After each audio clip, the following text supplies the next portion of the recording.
Hello guys, সবাই কেমন আছো? আশা করি সবাই ভালো আছো।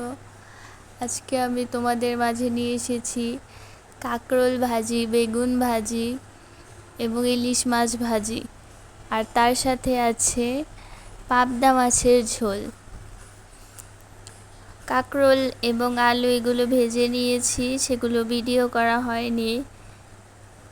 আর পাবদা মাছের ঝোল রান্না করার জন্য আলু এবং বেগুন দেখো কেটে নিয়েছি।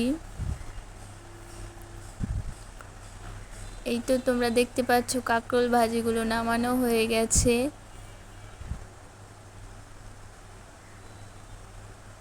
এরপর ইলিশ মাছ ভাজার জন্য গরম তেলে ইলিশ মাছ ছেড়ে দিব। ইলিশ মাছ এবং পাবদা মাছ দুটোই ভাজি হয়ে গেছে। এবার পাবদা মাছের ঝোল রান্না করার জন্য কড়াইয়ে গরম তেলে আলুগুলো বেশ লাল লাল করে ভেজে নেব। এরপর মশলা কষানোর জন্য একটি বাটিতে হলুদ গুঁড়ো, লঙ্কা গুঁড়ো এবং ধনিয়া গুঁড়ো দিয়ে জল মিশিয়ে নিব।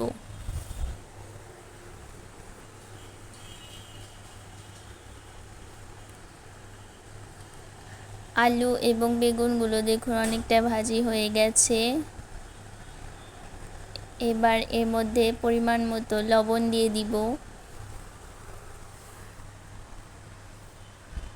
লবণ দিয়ে দেওয়ার পরে সেই মশলাগুলো ভালোভাবে মিক্স করে এরপর কড়াইয়ে আলু এবং বেগুনের মধ্যে দিয়ে দিব।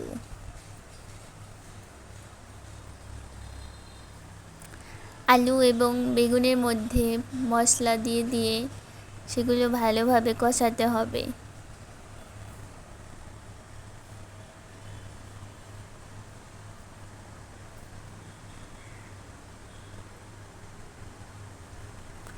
এরপর ঢাকনা দিয়ে দিয়েছি। ঢাকনা খোলার পরে দেখুন মশলাটা প্রায় কষানো হয়ে এসেছে। এর পর্যায়ে আমি 5 থেকে 6টা কাঁচা লঙ্কা দিয়ে দিব।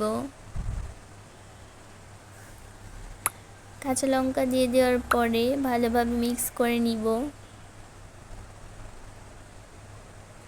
তো তোমরা দেখতেই পাচ্ছ কষানোটা প্রায় হয়ে এসেছে।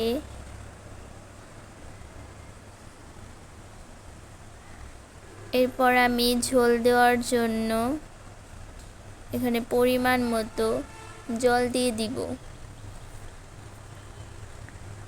জল দিয়ে দেওয়ার পরে ভালোভাবে নেড়েচেড়ে নিতে হবে।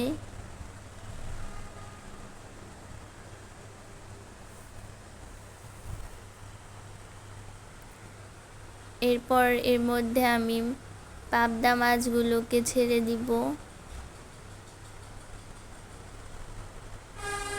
দেখুন পাবদা মাছগুলো কিন্তু অনেকটাই হয়ে এসেছে। আলু এবং বেগুনগুলো খুব ভালোভাবে সিদ্ধ হয়ে গেছে। এরপর আমি একটা বাটিতে নামিয়ে নিব পাবদা মাছের ঝোল। তোমরা দেখতেই পাচ্ছ অনেক সুন্দর দেখা যাচ্ছে। অন্য চুলায় ভাত বসিয়ে দিয়েছি। দেখো ভাতটা প্রায় হয়ে এসেছে। এরপর কচুরলতি রান্না করার জন্য কড়াইগুলো দিয়ে দিয়েছি, সেটা ভিডিও করা হয়নি।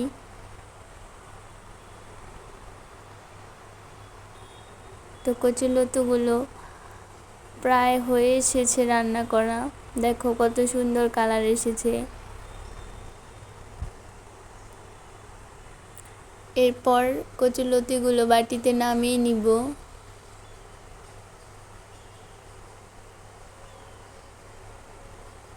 দেখো কত সুন্দর কালার এসেছে।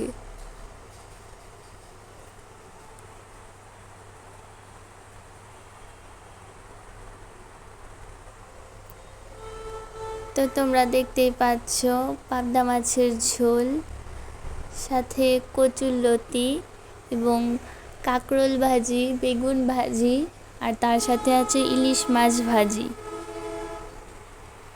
প্রত্যেকটা খাবারই কিন্তু খেতে খুবই টেস্টি হয়েছিল। তো তোমাদের যদি ভিডিওটা ভালো লাগে তাহলে লাইক, কমেন্ট, শেয়ার এবং চ্যানেলটি সাবস্ক্রাইব করে দিও। সবাইকে টাটা।